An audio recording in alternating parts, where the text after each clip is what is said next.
Mutual fund में मुख्य रूप से 4 सेगमेंट्स हैं, large cap, mid cap, small cap और फ्लैक्सी कैप। बाकी सारे जो सेगमेंट्स हैं वो इन चारों के वेरिएंट्स हैं।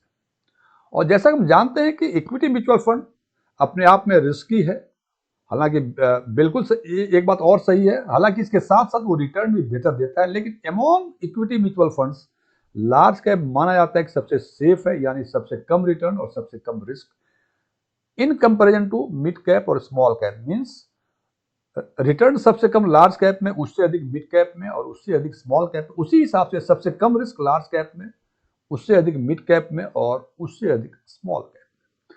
लेकिन जनाब इन तीनों फंड्स में एक लिमिटेशंस हैं। इन तीनों ही फंड्स में जो फंड मैनेजर हैं, इनकी लिबर्टी विंडो काफी छोटी है।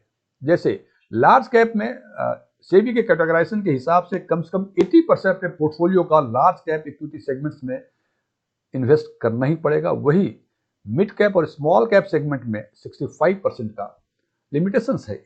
इसको इंटरप्रेट करें सिंपल शब्दों में तो ये हम कह सकते हैं कि यदि मार्केट अपवार्ड हो और फंड मैनेजर को लगे कि उसको अभी मिड कैप या स्मॉल कैप में अधिक से अधिक पोर्टफोलियो को एलोकेट करना चाहिए, तो लार्ज कैप सेगमेंट के जो फंड मैनेजर हैं उनकी लिबर्टी केवल 20% की है। मीन्स वो जो 80% तो उनको लार्ज कैप सेगमेंट में रखना ही रखना पड़ेगा, 20% है वो उस 20% को मिड कैप या स्मॉल कैप सेगमेंट्स में स्विच कर सकते हैं। वही यदि बातें करें मिड कैप और स्मॉल कैप सेगमेंट वालों की, इनकी लिबर्टी 35% के, बिकॉज इनका लिमिटेशन है कि 65% कम से कम ये मिड कैप या स्मॉल कैप सेगमेंट में रखें।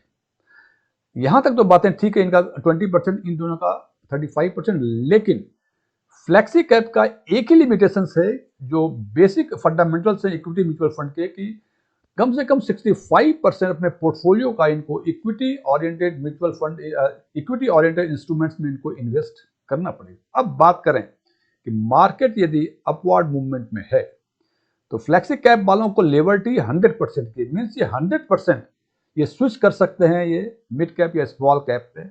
और ये मार्केट यदि बियरिश फेज में रिस्क अधिक लग रहा है तो वो पूरा का पूरा जो है 100% लार्ज कैप सेगमेंट में स्विच कर सकते हैं, जो लिबर्टी लार्ज कैप के फंड मैनेजर को 20% का है और मिड कैप और स्मॉल कैप वाले को केवल 35% की लिबर्टी। इसलिए माना यह जाता है कि यदि अधिक डाइवर्सिफाइड फंड और फंड मैनेजर यदि अधिक स्मार्ट हो तो फ्लेक्सी कैप फंड इन तीनों ही जो रिमेनिंग 3 सेगमेंट्स हैं उससे ये बेहतर रिटर्न देगा। और आज हम बात करेंगे इसी फ्लेक्सी कैप फंड की और देखेंगे कि 5 वर्षों के अंतराल में मार्केट ऊपर हो या नीचे हो, इन फंड्स ने मार्केट के कंपैरिजन में 3 गुना से अधिक का रिटर्न दिया है। एस्ट्रॉन टेक्समिन के नए वीडियो में आपका एक बार फिर से स्वागत है। यदि इस वीडियो से आपके नॉलेज बेस में कोई वैल्यू एडिशन होता है तो इसको लाइक करें, अपने फ्रेंड्स के साथ शेयर करें, कमेंट करके बताएं कैसा लगा, कुछ नई जानकारी मिली नहीं मिली। और यदि कुछ और क्वेरी हो वो भी आप कमेंट बॉक्स में जाके क्वेरी कर सकते हैं। और यदि आपने अभी तक हमारे चैनल को सब्सक्राइब नहीं किया है तो इसको सब्सक्राइब भी करें और सब्सक्रिप्शन बटन के बगल में जो बेल आइकन है उसको क्लिक करें ताकि हमारे सभी नए वीडियो की नोटिफिकेशन आपको लगातार मिलती रहे। मेरा नाम डीएम झा है। बात करते हैं उन फंड्स की जिन्होंने 5 साल के अंतराल में मार्केट ऊपर हो या नीचे हो, क्योंकि 5 साल के अंतराल में बार बार इसलिए जोर दे रहा हूं कि 5 साल के अंतराल में ही कोविड का पीरियड आया था जो काफी डरावना पीरियड था स्टॉक मार्केट के लिए भी और आम जनजीवन के लिए भी।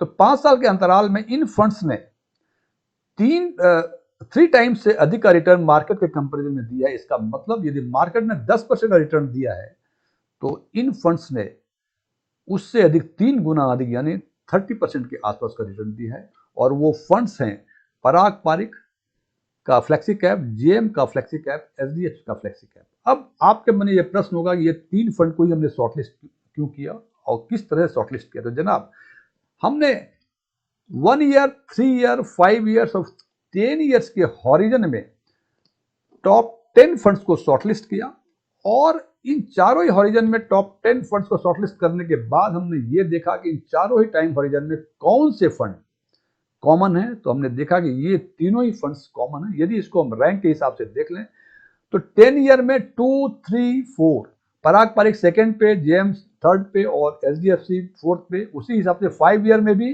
पराग पारिक सेकंड पे, जेएम थर्ड पे और एचडीएफसी फोर्थ पे।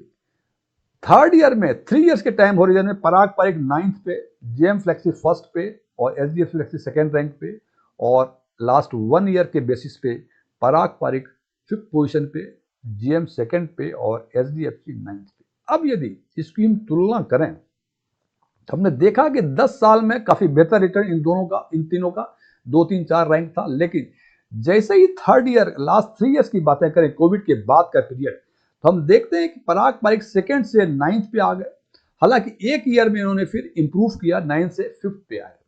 यदि बातें करें हम जेएम फ्लेक्सी की, तो लास्ट 3 इयर्स में ये फर्स्ट पे थे और इन्होंने थोड़ा सा खराब किया, एक ईयर के बेसिस पे सेकेंड पे आ गए। और एचडीएफसी फ्लेक्सी ने 3 ईयर के टाइम होरिजन में सेकेंड पोजीशन पे, जो कि एक ईयर के टाइम होरिजन के हिसाब से 9th पे आ गए, जो काफी खराब परफॉर्मेंस माना जाता है। सेकेंड से सीधे 9th पोजीशन पे आ जाना। अब यदि इन चारों टाइम पीरियड के हिसाब से एक आम आदमी को यदि ये कहा जाए कि आप इन तीनों में से एक फंड को शॉर्टलिस्ट करें, तो सामान्य रूप से लोग जेएम फ्लेक्सी कैप को सिलेक्ट करेंगे, सेकेंड पोजीशन पे पराग पारिक को और थर्ड पोजीशन पे एचडीएफसी फ्लेक्सी कैप फंड को। हालांकि ये बात सच है कि ये तीनों ही फंड सीएजीआर के बेसिस पे काफी बेहतर फंड देखे जा रहे हैं, माने जा रहे हैं। लेकिन अब इन 3 फंड्स को हम एक नए पैरामीटर में टेस्टिफाई करेंगे कि क्या इनकी रैंकिंग यही है और क्या ये तीनों ही फंड बेहतर फंड हैं,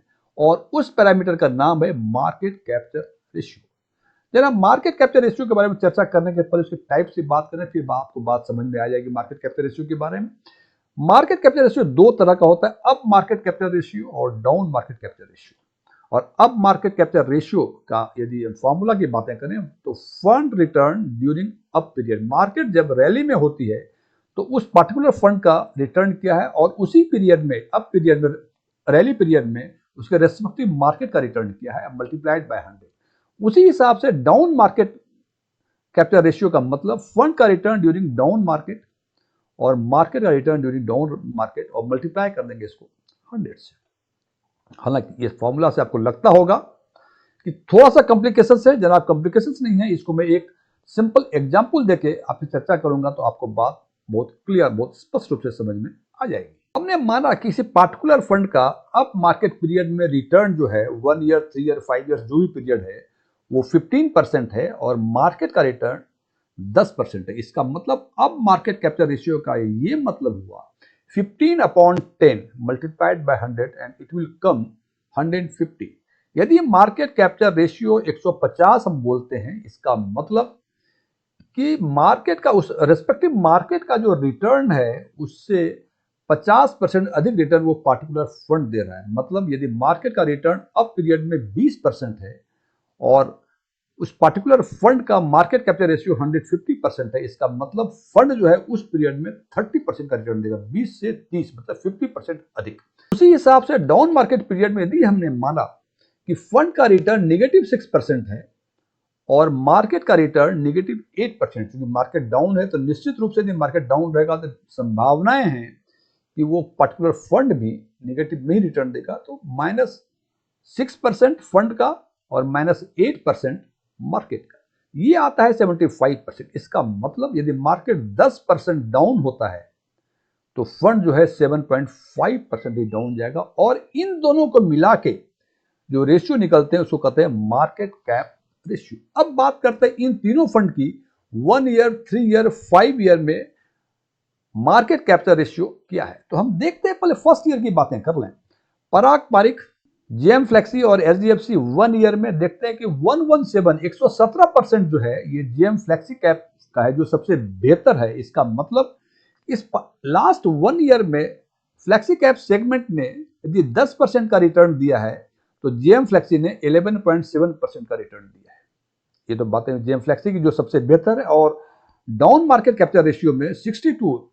अच्छा, एक चीज और बता दूं मैं कि अप मार्केट रेशियो जितना अधिक वो उतना अच्छा फंड, और डाउन मार्केट रेशियो जितना कम वो उतना अच्छा फंड। इसका 62 सबसे अच्छा है। इसका मतलब मार्केट यदि 10% डाउन जाता है तो JM flexi cap bearish phase में 6.2% ही नीचे जाएगा। और इस हिसाब से हम देखते हैं कि मार्केट कैपिटल रेशियो एक साल के हॉरिजन में लास्ट 1 ईयर में जीएम फ्लेक्सी कैप का सबसे बेहतर 1.87 है। उसके बाद एचडीएफसी फ्लेक्सी कैप का है 1.83। तो इन तीन फंड का हम 3 इयर्स के टाइम हॉरिजन में हम मार्केट कैपिटल रेशियो देखें तो हम देखते हैं कि यहाँ 3 इयर्स के टाइम हॉरिजन में एचडीएफसी फ्लेक्सी कैप का सबसे बेहतर 100.06 है। इसका मतलब यदि मार्केट 10% ऊपर जाता है तो एचडीएफसी फ्लेक्सी कैप 10.6% ऊपर जाएगा। लेकिन जनाब डाउन मार्केट कैपिटल रेशियो जो है सबसे बेहतर पराग पारिक का है 56%। इसका मतलब यदि मार्केट 10% डाउन जाएगा तो पराग पारिक 5.6% मार्केट नीचे जाएगा, लेकिन एचडीएफसी फ्लेक्सी कैप जो सबसे अधिक है 9.3% जाएगा। और इसीलिए हम देखते हैं कि यदि एवरेज मार्केट कैपिटल रेशियो देखते हैं तो सबसे बेहतर इसमें 1.62 है और सबसे खराब जिसका एचडीएफसी फ्लेक्सी कैप का है। हालांकि अप मार्केट कैपिटल रेशियो सबसे बेहतर एचडीएफसी फ्लेक्सी कैप का है, लेकिन एवरेज मार्केट कैपिटल रेशियो 1.14 सबसे खराब इसका। इन्हीं तीनों फंड्स को यदि हम 5 इयर्स टाइम हॉरिजन में देखें तो हम देखते हैं कि यहाँ भी सबसे बेहतर जो अब market capital ratio 148 GM flexi cap का है और सबसे डाउन मार्केट कैपिटल रेशियो सबसे बेहतर पराग पारिक का है। हम एक चीज देख पा रहे हैं कि 3 इयर्स में और 5 इयर्स में of course market capital ratio है पराग पारिक का वो कम है, लेकिन down market capital ratio 3 years में भी और 5 ईयर में भी से काफी बेहतर है, क्योंकि सबसे उसके बाद 47 है जनाब। ये करीब 2% के आसपास का डिफरेंस है इसमें देखें यदि पराग पारिक और जेएम फ्लेक्सी कैप में। और इसीलिए मार्केट कैपिटल रेशियो जो आया पराग पारिक का 10 इयर्स के टाइम हॉरिजन में 3.78 सबसे बेहतर है और सबसे खराब जो है ये 1.78 है एचडीएफसी फ्लेक्सी कैप फंड का। हालांकि ये देखें कि इनका अब मार्केट भी 116 पराग पारिक से बेहतर है, लेकिन इनका डाउन मार्केट कैपिटल रेशियो जो काफी अधिक है, इसीलिए इनका मार्केट कैपिटल रेशियो काफी कम हो गया। अब यदि हम देखें इन तीनों ही टाइम हॉरिजन्स को, इन तीनों ही फंड्स को एक साथ, तो हम कह सकते हैं कि पिछले एक साल में पराग पारिक ने काफी खराब परफॉर्म किया है। हालांकि पिछले 3 साल और 5 साल में इन्होंने सबसे बेहतर परफॉर्म किया है। हालांकि 5 साल is more important is only because in 5 साल के पीरियड में कोविड पीरियड भी इंक्लूडेड है और कोविड पीरियड में एक आम जनजीवन के लिए भी और स्टॉक मार्केट या म्यूचुअल फंड इन्वेस्टर्स के लिए काफी खराब वर्ष रहा। तो उन खराब वर्षों को इंक्लूड करने के बाद जो कैपिटल रेशियो आ रहा है 3.78 ये पराग पारिक का काफी बेहतर आ रहा है और जीएम फ्लेक्सी कैप का 3.14 सेकेंड पोजीशन पे है। और इस हिसाब से मेरे ओपिनियन में मुझे लगता है कि इन तीनों फंड्स में से यदि मुझे चूज करने कहे मार्केट कैपिटल रेशियो को कंसिडर करते हुए और सीएजीआर को कंसिडर करते हुए, तो मैं पराग पारिक को 1 नंबर पे रखूंगा, सेकंड नंबर पे रखूंगा मैं जीएम फ्लेक्सी कैप को और थर्ड नंबर पे रखूंगा एचडीएफसी फ्लेक्सी कैप फंड को। हालांकि ये तीनों ही फंड अच्छे हैं। ये तीनों फंड एक विशेषता ये है कि किसी भी हालत में मार्केट ऊपर जाए नीचे जाए, लेकिन market capital ratio is more than 1। इसका मतलब यदि मार्केट 10% का रिटर्न देता है ऊपर नीचे करने में, तो ये जो देगा 17.8% के आसपास का देगा। हालांकि मेरे विचारों से सहमत, जैसे मैं बार बार कहता हूं कि मेरे विचारों से सहमत होना कोई जरूरी नहीं है। ये सबका perception depending upon different factors अलग अलग हो सकता है। ये मेरा परसेप्शन है, आपका परसेप्शन अलग हो सकता है। लेकिन एक चीज को ध्यान रखें, जब फंड को शॉर्टलिस्ट करें तो इन सब प्रोसेस को अपनाएं तो निश्चित रूप से मुझे उम्मीद है कि आप बेहतर फंड को शॉर्टलिस्ट करने में कामयाब होंगे और चूंकि बेहतर फंड शॉर्टलिस्ट करेंगे तो बेहतर रिटर्न भी मिलेगा। Thank you.